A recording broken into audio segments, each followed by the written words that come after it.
Copy कर देते हैं।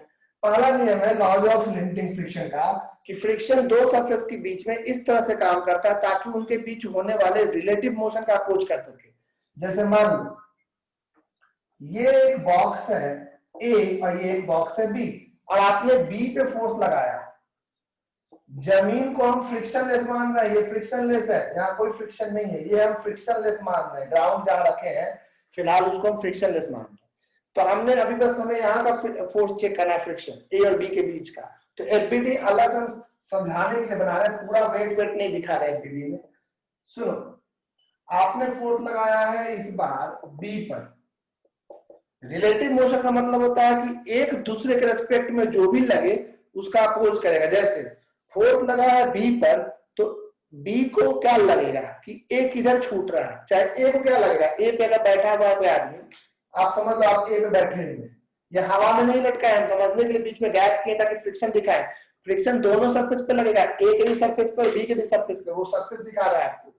ए पे अगर आप बैठे हैं और फोर्स लगा है बी पे, तो आपको क्या महसूस होगा, आपके रिस्पेक्ट में लगेगा आपको कि बी वाला तो आगे जा रहा है, बी कहा जा रहा है आगे, आपको लगेगा कि बी आगे जा रहा है, तो फ्रिक्शन उसको रोकेगा, अपोज करता है। नियम ही यही है, रूल है, ये फ्रिक्शन का लॉ है, लॉ ऑफ फ्रिक्शन, ये बनाया गया है, इस पे बाकी चीजें प्रूफ होंगी, ये ध्यान रखिएगा। क्या लॉ है कि भाई आपको महसूस हो रहा है कि फोर्स आगे लग रहा है, ये आगे आपको लगेगा कि अरे बी तो आगे जा रहा है, तो फ्रिक्शन बोलेगा लोड कर लेते हो, वो आगे जा रहा है अभी रोकते हैं, इस पे फ्रिक्शन लग जाएगा पीछे। ठीक है, अगर आप वही आदमी ए पे ना बैठ के बी से देखिए, तो बी से बैठेगा तो उसको क्या महसूस होगा कि ए आगे जा रहा है कि ये पीछे छूट रहा है, फोर्स बी पे लगा है, तो लगेगा बी वाले को कि अरे बेचारा ए तो पीछे छूट रहा है, तो फ्रिक्शन बोलेगा पीछे छूट रहा है, तो हमको उसका अपोज करना है, जो लगेगा उसका अपोज करेगा। तो बोलेगा कि तुम पीछे मत छूटो, तुम आगे आओ, तो आगे ले आएगा। फिर से इसको बोलचाल में सीखा जाता है। जैसे ए को लगा कि बी वाला आगे जा रहा है, तो फ्रिक्शन बोलेगा रुको, क्या भाग रहा है, पीछे लग गया।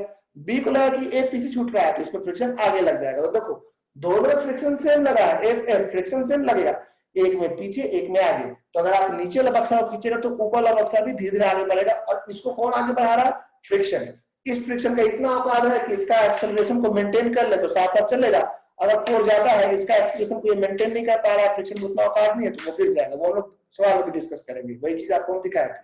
खैर, अगर मान लो यही चीज है, दोबारा इस बार ए है बी है, फोर्स ए पे लग रहा है, हो सकता है ऊपर वाला डब्बा खींच रहा है, तो उस केस में क्या हो, वो देखो अलग अलग बना के दिखा रहे हैं। आप क्या बोलोगे इस बार, आप बोलोगे कि ए वाला तो फोर्स लग रहा है, मान लो इस पे फोर्स लग रहा है, तो बी वाला को क्या महसूस होगा, बी वाला को महसूस होगा कि ए तो आगे जा रहा है, तो फ्रिक्शन बोलेगा अच्छा तुम आगे जा रहा है, रुको तो पीछे हो। ए पे फ्रिक्शन ये लग गया है, और ए पे अगर आप बैठे हैं, अगर आप ए पे बैठे हैं और बी को देखिएगा तो फोर्स तो ए पे लग रहा है, तो आपको क्या महसूस होगा कि बी वाला पीछे छूट रहा है, तो फ्रिक्शन बोलेगा यार पीछे कहाँ छूट रहा है, चलो आप। तो जो महसूस होगा उसका जस्ट अपोजिट करना है। फिर से बोले, फ्रिक्शन कभी भी मोशन का अपोज नहीं करता है, साफ करे दिमाग, फ्रिक्शन मोशन का अपोज नहीं करता है, फ्रिक्शन रिलेटिव मोशन का अपोज करता है। फिर से बोल दे, जो दो लोगों के बीच में फ्रिक्शन लग रहा है वो दोनों लोग एक दूसरे के रिस्पेक्ट में जो भी हो रहे हैं फ्रिक्शन उसका अपोज करेगा। जैसे कि ए बी, बी को अगर लगता है कि ए आगे जाए तो फ्रिक्शन उसको रोकेगा, और ए को लगता है कि बी पीछे जाए तो फ्रिक्शन आगे बढ़ाएगा। सेम चीज यहाँ पे भी है, फ्रिक्शन को रिलेटिव मोशन का अपोज करना है, मोशन का अपोज नहीं करना है। चलिए तो पहला नियम लिखिएगा, और ये डायग्राम जरूर बनाइएगा लिखने के बाद। लॉज ऑफ फ्रिक्शन में पहला, number 1, laws of limiting friction, force of friction, पहला force of friction always acts, force of friction always acts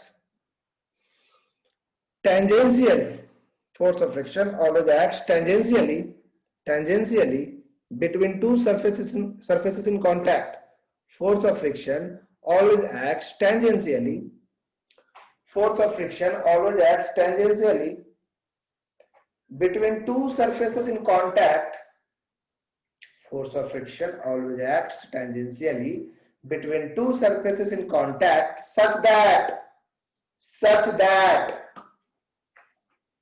it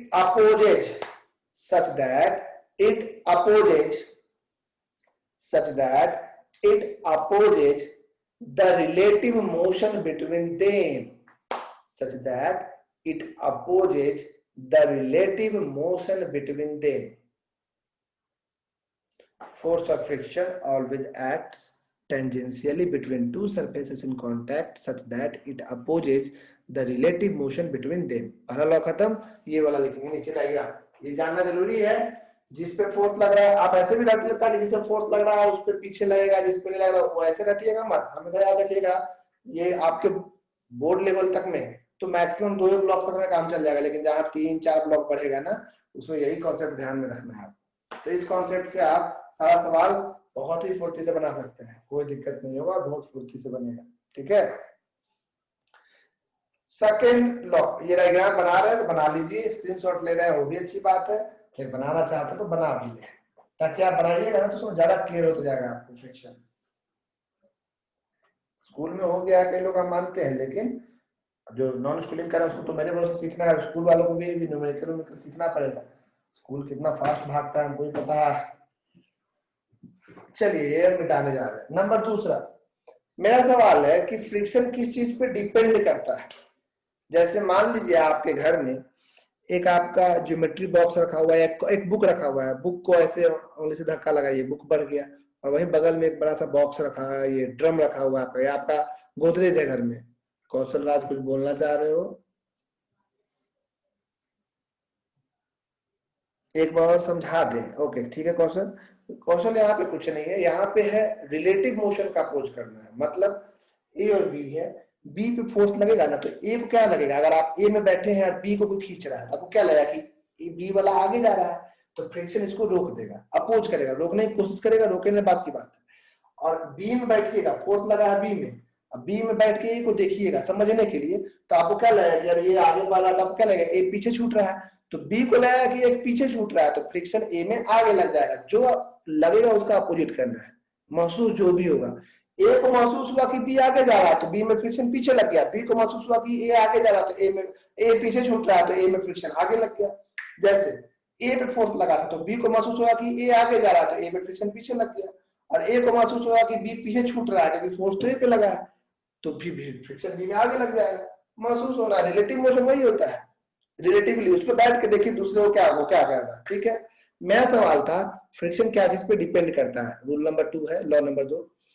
जैसे कि अभी हम बदले कि आपके घर में एक बगल में आपका कॉपी है, कॉपी को से धक्का दिए तो कॉपी मूव कर गया, उसी उंगली से आप एक गोदरेज को धक्का दीजिए, क्यों नहीं मूव किया? एक में फ्रिक्शन कम था, एक में फ्रिक्शन ज्यादा था, क्योंकि रोकने वाला वहां फ्रिक्शन ही है और कोई नहीं है। ध्यान रखिएगा, रोकने वाला फ्रिक्शन ही है।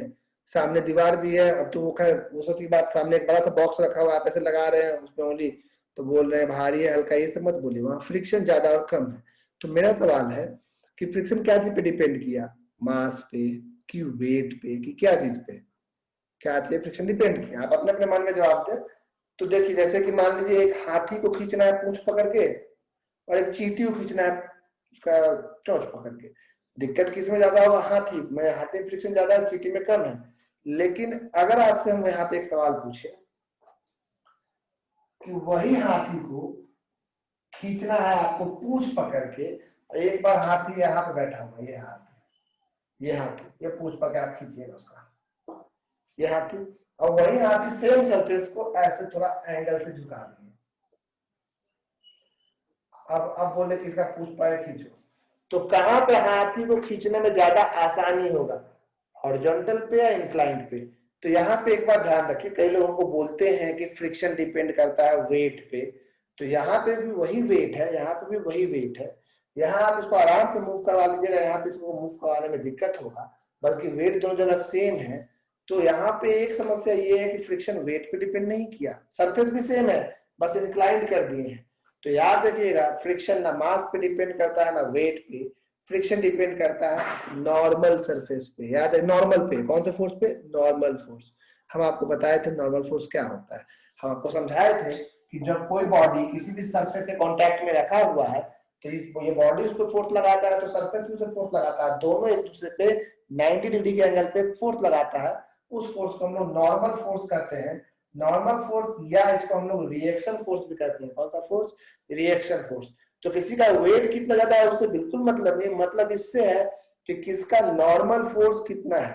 नॉर्मल फोर्स जिसका कम होगा उसका फ्रिक्शन भी कम होगा, नॉर्मल फोर्स जिसका ज्यादा होगा उसका फ्रिक्शन भी ज्यादा होगा। जैसे एग्जांपल के तौर पे मान लो ये 50 केजी है, इसका वजन, केजी मतलब सिर्फ मास बोले, mg जोड़ के 500 हो जाएगा। तो अगर हम आपसे पूछे कि भाई इसका वेट कितना जाएगा, तुम बोलोगे mg और ऊपर की ओर नॉर्मल, है ना। तो यहाँ पे ऊपर कोई एक्सेलरेशन नहीं है, तो नॉर्मल कितना इक्वल हो जाएगा, नॉर्मल इज इक्वल टू हो जाएगा आपका mg। m है 50, g है मान लो 10, 9.8 लिए 10 लिए 500 न्यूटन।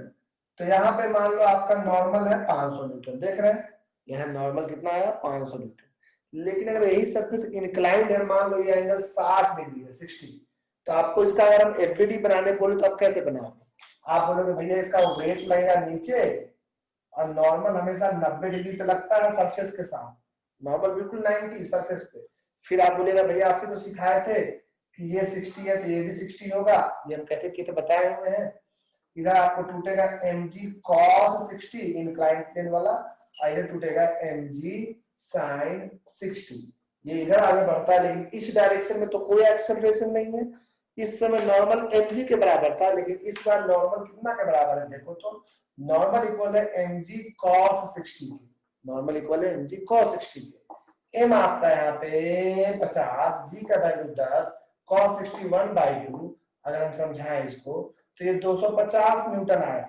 इंक्लाइन करते ही नॉर्मल का वैल्यू आधा हो गया, अगर 60 डिग्री था तो मतलब इंक्लिनेशन पे नॉर्मल का वैल्यू कम हो गया ना, इसलिए जितना फ्रिक्शन यहाँ लग रहा है उससे कम फ्रिक्शन यहाँ भी फ्रिक्शन रोक रहा है, यहाँ भी फ्रिक्शन रोक रहा है, लेकिन F1 ज्यादा होगा F2 कम होगा, क्योंकि फ्रिक्शन वेट पे डिपेंड नहीं करता है, फ्रिक्शन डिपेंड करता है किस चीज पे, सोचिए फ्रिक्शन डिपेंड करता है मास पे नहीं, नॉर्मल पे। फ्रिक्शन डिपेंड करता है नॉर्मल पे। तो normal force between two surfaces in contact, जो कांटेक्ट में वहां पर का normal force.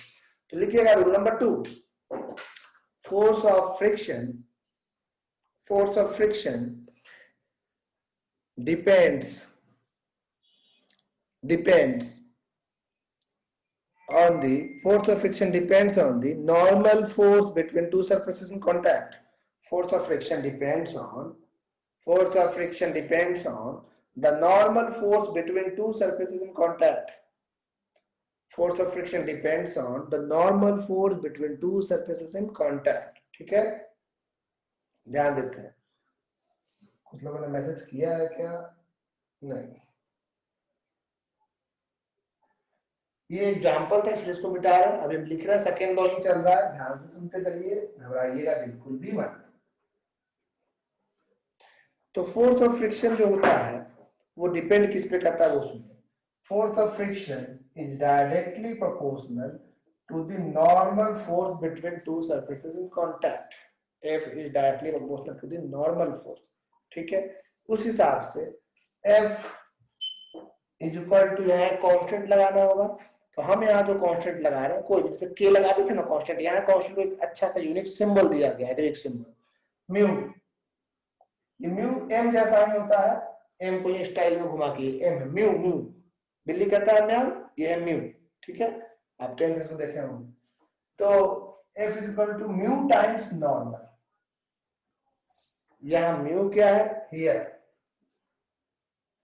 Mu is a constant, और कहते क्या है इसको हम लोग, कॉल्ड, इसको हम लोग प्यारा नाम देंगे coefficient of friction, called coefficient of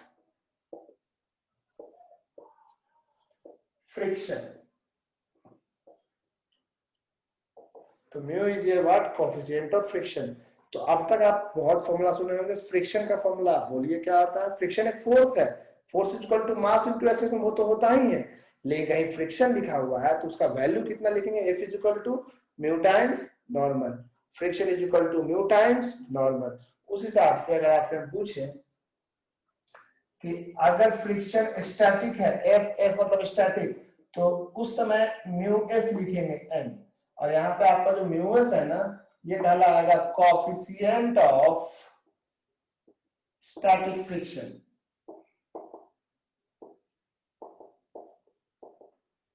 coefficient of static friction.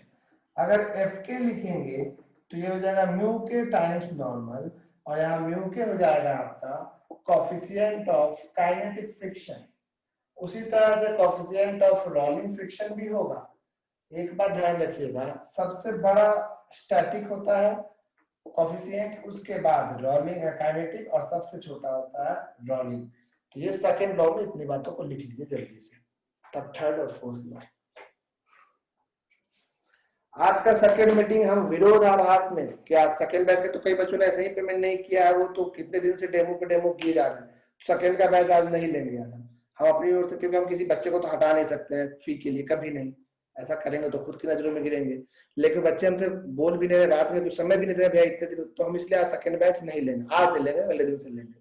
अब मैंने मन सोचा कि भैया कुछ काम होगा, तो नहीं, हम विरोध प्रदर्शन कर रहे हैं, सरकार के खिलाफ कैसे लोग करता है, तो अपना विरोध हम कैसे करेंगे। तो आज एक क्लास हम नहीं लेंगे सेकंड में।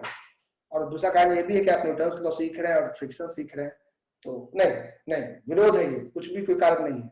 ये रिकॉर्डिंग में भी चला गया है, तुम लोग याद कर दिला तो रिकॉर्डिंग रोक के सब तुम लोग को धमकाए हैं।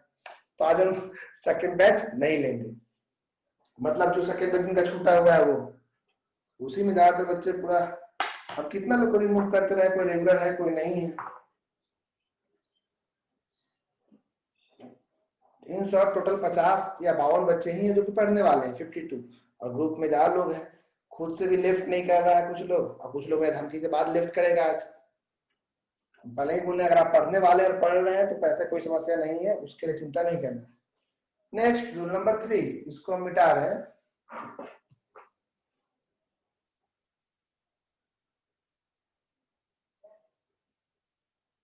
कौन लगता है भाई आगे क्या है आर्यन, हम नहीं सुन पाए।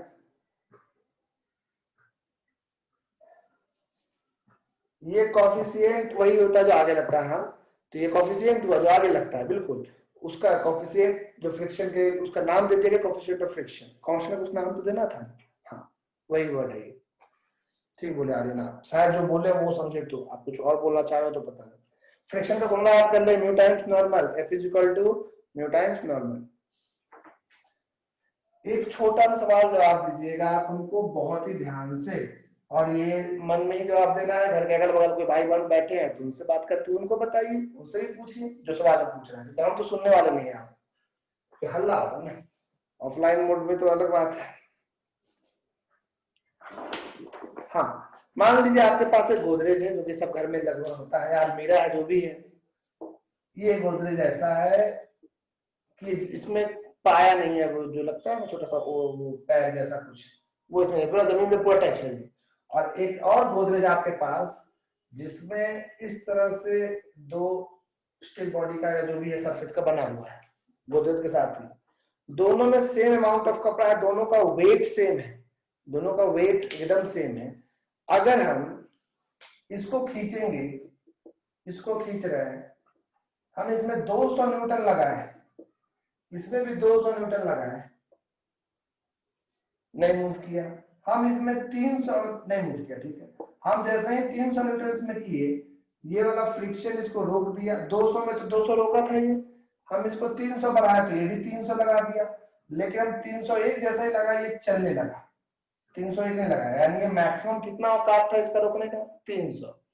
तो मेरा सवाल फिर सुनिए, पूरा सरफेस टच था, आप जो खींच रहे थे 300 तक नहीं खींच रहा था, 301 न्यूटन में चलने लगा। तो ये वाला ब्लॉक को अगर आपको चलाना है, इसको चलाने के लिए 301 न्यूटन लगा था, इसको चलाने के लिए 301 से ज्यादा लगेगा, 301 से कम लगेगा, या 301 ही लगेगा, आपको क्या लगता है। वेट दोनों का सेम है। इसको चला, इसमें जमीन से ज्यादा सरफेस एरिया कांटेक्ट में है, इसमें जमीन से कुछ एरिया कांटेक्ट में, ज्यादा एरिया कांटेक्ट में नहीं है। तो हमारा ये सवाल है कि इसमें लिमिटिंग फ्रिक्शन का औकात कितना था, 300 रोकने का शक्ति, उसके बाद वो कहेंगे इसमें मैक्सिमम औकात रोकने का क्या होगा, 300 से ज्यादा होगा या 300 से कम होगा। 300 तक रोक के रखा था ना, तो इसमें औकात 300 से ज्यादा होगा या 300 से कम। आप लोग अपने मन में जवाब सोच चुके हैं। तो जवाब ये है कि अगर ये मैक्सिमम 300 तक रोकता है तो ये भी मैक्सिमम 300 तक ही रोकेगा। यानी स्टैटिक फ्रिक्शन को कोई मतलब नहीं है एरिया इन कांटेक्ट से। अगर आपके घर में गोदरेज या जो भी अलमीरा ये वाला, ये एक पॉइंट भी टच रहता ना ऐसे जमीन से कोई तरीके से, तो भी इसको खींचने में उतना ही मेहनत लगता है जितना इसको लग रहा है, जितना इसको लग रहा है। Force of static friction area in contact पे डिपेंड नहीं करता है। लेकिन जब ये चलने लगेगा उस समय काइनेटिक फ्रिक्शन हो जाएगा, और वो डिपेंड करता है एरिया एंड कॉन्टैक्ट पे। काइनेटिक फ्रिक्शन करेगा, लेकिन static friction area and contact पे बिल्कुल डिपेंड नहीं करता। याद रखिएगा, एरिया चाहे पूरा कवर हो, चाहे छोटा कवर हो, चाहे बिल्कुल कम कवर हो, हर केस में स्टैटिक या लिमिटिंग फ्रिक्शन सेम लगेगा। समझ में आया? Rule number 3, force of static friction, force of static friction does not depend upon, force of static friction does not depend upon the area in contact। थोड़ा फटाफट कीजिए। force of static friction does not, कोई बात नहीं, जिनका class है दूसरा, गलती से आज हम लेट से मीटिंग चालू की तो आप दूसरे क्लास में जा सकते हैं। force of static friction does not depend upon, force of static friction does not depend upon the area in contact. वैसे भी ये मीटिंग और 5 मिनट के अंदर खत्म हो जाएगा। Force of static friction does not depend upon the area in contact, surface area in contact does not depend upon the surface area in contact so far। कब तक ऐसा? so far the normal force remain unchanged, so far the normal force remains unchanged, जब तक कि normal force same हो। Normal force same हो, wait अगर incline कर दिया, वेट सेम है तो क्या फर्क पड़ा, बदल जाएगा ना। नॉर्मल फोर्स सेम है तब तक की बात हो रही है। फिर से बोल देते हैं, static force of friction does not depend upon the area, surface area in contact, so far the normal force remains unchanged. ठीक है। हाँ, ये अलग बात है कि फ्रिक्शन क्या चीज पे डिपेंड करेगा, सरफेस का नेचर कैसा है, सरफेस स्लिपरी है क्या रफ है, उस पर डिपेंड करता है। मटेरियल कैसा है जो दो सरफेस कांटेक्ट में, उसका मटेरियल कैसा है, इन सब चीजों पर डिपेंड करेगा। तो लिखिएगा number 4, number 4, force of friction depends upon, force of friction depends upon, force of friction depends upon the nature and material, the nature and material of the two surfaces in contact। Force of friction depends upon the nature and material, the nature and material between two surfaces in contact। The nature and material between two surfaces in contact, surfaces in contact। आज दोनों वो batch हम नहीं पढ़ा रहे, इसलिए इस batch में थोड़ा लेट तक पढ़ा भी रहे, तो घबराइए मत जो भी लोग हैं।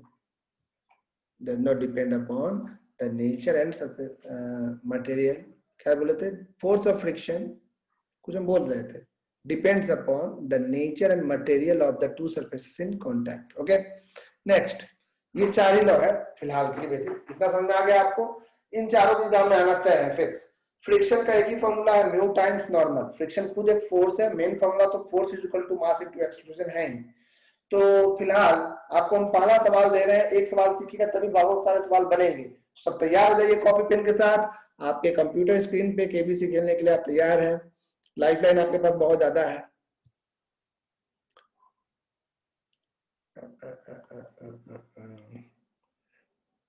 हम स्क्रीन शेयर कर चुके हैं, ये हम नहीं करते हैं कभी भी नोटेशन ऑफ, लेकिन अब कुछ बच्चे बदमाश हो गए हैं तो वो करना पड़ता है। कॉन्सेप्ट्स ऑफ फिजिक्स, ये रहा आपका concepts of physics.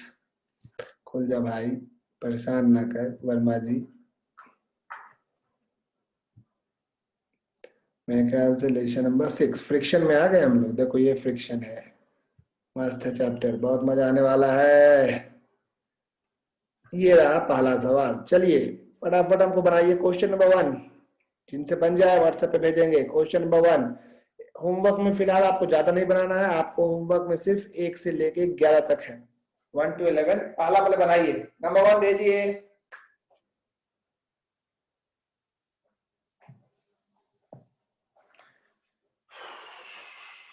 Question number 1 देख लीजिए।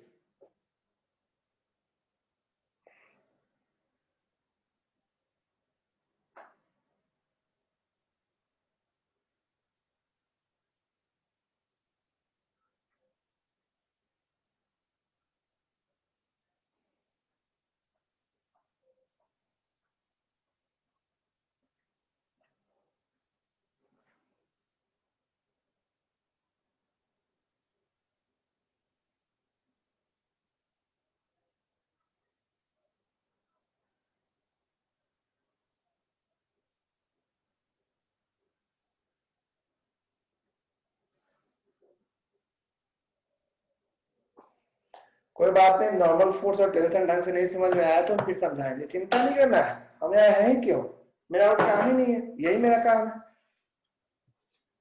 देखिए हम फिर से बोल रहे हैं, जो लेट से ज्वाइन किए हैं उनके लिए हम क्वेश्चन में पहला आप देख चुके हैं, स्क्रीनशॉट ले लीजिए, स्क्रीनशॉट ले लीजिए।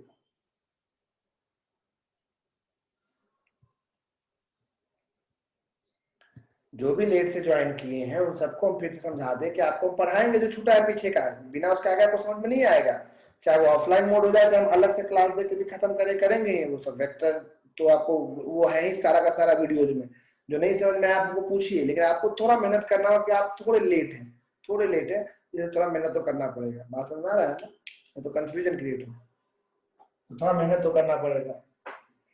पहला सवाल आपके जो स्क्रीन पे हम दिखाए आपको, उसका आंसर कई लोगों ने बनाकर भेजा, ऐसा हम बोलना चाह रहे थे लेकिन अभी तक भेजा है कई लोगों ने। Very good, very very good, good good good.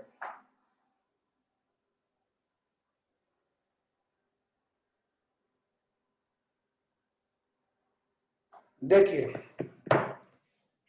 आज शाम वाला मैच नहीं है क्योंकि हम विरोध प्रदर्शन कर रहे हैं और प्लस का मन भी नहीं कर रहा है, ज्यादा पढ़ के क्या होगा। आप लोग अपने आप को म्यूट रखिए प्लीज, म्यूट नहीं रखे हैं क्या, आवाज आ रहा है आपका। पहला सवाल बनाने जा रहे हैं, देखिएगा, आपको म्यूट कर दे एक बार।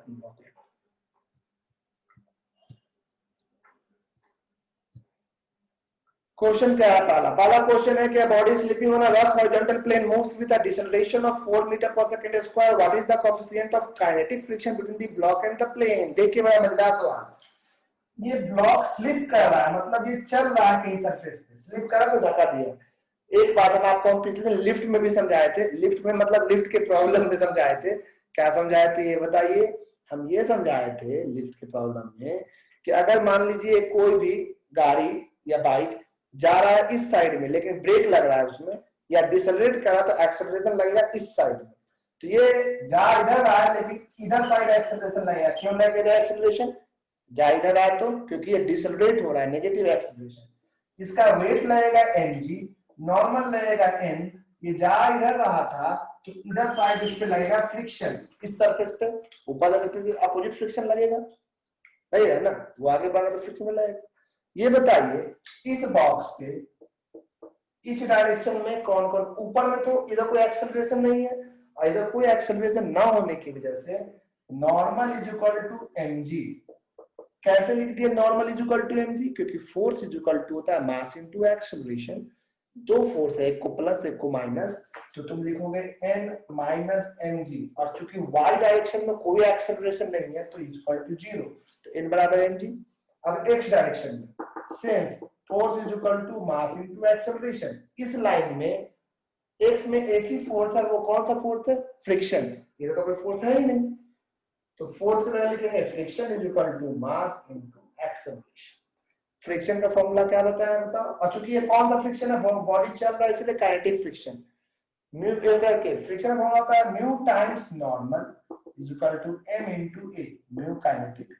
नॉर्मल का वैल्यू क्या पुट डालेंगे, म्यू काइनेटिक पता नहीं, नॉर्मल हो जाएगा mg is equal to m into a, m से m कट जाएगा, कटेगा ना। तो बताइए कितना आसान है, ध्यान से देखिएगा, देयरफॉर म्यू काइनेटिक कितना हो जाएगा, a divided by g। a का वैल्यू क्वेश्चन में 4 दिया है, g का वैल्यू 10 मान ले तो 0.4। सुनिए कोएफिशिएंट ऑफ काइनेटिक फ्रिक्शन का यूनिट नहीं होता है, क्यों नहीं होता यूनिट, क्योंकि फ्रिक्शन का फॉर्मूला आप बोलो ना म्यू टाइम्स नॉर्मल, फ्रिक्शन भी फोर्स नॉर्मल भी फोर्स, तो म्यू का कोई यूनिट नहीं होगा, तो म्यू का आंसर जो है उसमें कोई यूनिट नहीं लगाइएगा, ऐसा कोई यूनिट नहीं होता। Coefficient of friction unitless dimensionless quantity है। देखिए कितना आसान था, इस बॉक्स पे तीन ही फोर्स लग रहे थे, एक नॉर्मल एक mg एक फ्रिक्शन, तीन ही फोर्स था, और एक्सेलरेशन इधर साइड था, इस डायरेक्शन में कोई एक्सेलरेशन नहीं था, इसलिए ऊपर का फोर्स नीचे के फोर्स को बैलेंस कर लिया। इधर में एक ही फोर्स है फ्रिक्शन, तो फोर्स बराबर मास इनटू एक्सेलरेशन, फ्रिक्शन में म्यू टाइम्स नॉर्मल लिख दिए। तो अगले दिन हम लोग फ्रिक्शन के न्यूमेरिकल को प्रैक्टिस करेंगे, आपको लेक्चर में भेजे हैं, आप चाहें तो उसे प्रैक्टिस कर सकते हैं, अदरवाइज नेक्स्ट क्लास में लोग फ्रिक्शन के न्यूमेरिकल को प्रैक्टिस करेंगे। फ्रिक्शन में 2-3 थ्योरीज हैं, न्यूमेरिकल थोड़ा टाइम लेगा, अगले दिन पूरा फ्रिक्शन के न्यूमेरिकल में ही समझ जाएगा, ध्यान रखिएगा। थोड़ा बहुत वेक्टर पढ़ ले भाई जो भी लेट से ज्वाइन किए हैं, और वेक्टर पढ़ने के बाद न्यूटन्स लॉ, जो जैसे प्रिसा बोली हमको समझ में नहीं आया है कोई भी, आप मेरे लेक्चर में जाइए जो हम अपलोड किए हैं, वहां पे जाके टेंशन को देखिए, नॉर्मल देखिए, क्योंकि दोबारा भी तो वही चीज बताएंगे, तो वहां अपलोड ही किया हुआ है। हम बाद में इसको डिलीट करेंगे, अभी नहीं करेंगे, तो डिलीट अभी नहीं, क्योंकि वो हम एक चैनल जो बनाए, जो भी चैनल, उसमें वीडियोस अच्छे से डालेंगे। ऐसे पता सा कुछ भी बोल रहे डाल दिया, अजीब लगता है। बाद में कुछ देखेगा कैसे बोलेगा, कैसे मास्टर कहीं भी कुछ भी कर रहा है, तुम्हारा ही बेइज्जती हो जाएगा। इसलिए हम वीडियोस बनाएंगे अच्छा ढंग से, थोड़ा झूठ मूठ का दिखावा करेंगे, थोड़ा एक्टिंग करेंगे, थोड़ा सोफिस्टिकेटेड वे में बोलेंगे, है कि नहीं। अभी तो क्या फालतू में, अभी तो आप क्लास होता है वीडियो डाल देते हैं, ऐसा डस्टर यूज करेंगे जैसे फालतू कपड़ा, हीरा जलवा देंगे डस्टर में बढ़िया से एकदम चमका के, ताकि लोग को लगे ओ। खैर जोक्स इधर उधर, अब हम लोग बात करते हैं कि क्लास एंड करने का। तो हम क्लास एंड कर रहे हैं, आप सब आज सेकेंड मीटिंग नहीं होगा, मतलब अगला बैच नहीं होगा, ठीक है। 12th वाले में वेट कर रहे हैं। तो हाँ राजकुमार कुछ बोल रहे हो तुम, सुनना चाहेंगे। लास्ट क्लास का वीडियो भेज दीजिए ना, मंडे का।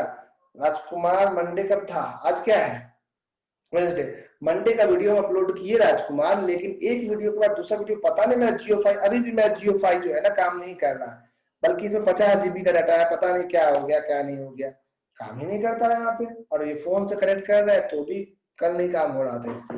तो हम जो क्या कोशिश करें कि दोनों मीटिंग डाल दे, एक मीटिंग डाल चुके हैं, एक मीटिंग बचा हुआ होगा तो देख लीजिएगा, पार्ट 1 या पार्ट 2 शायद डाला हुआ है, वो हम कर देंगे, ठीक है। मीटिंग एंड करते हैं।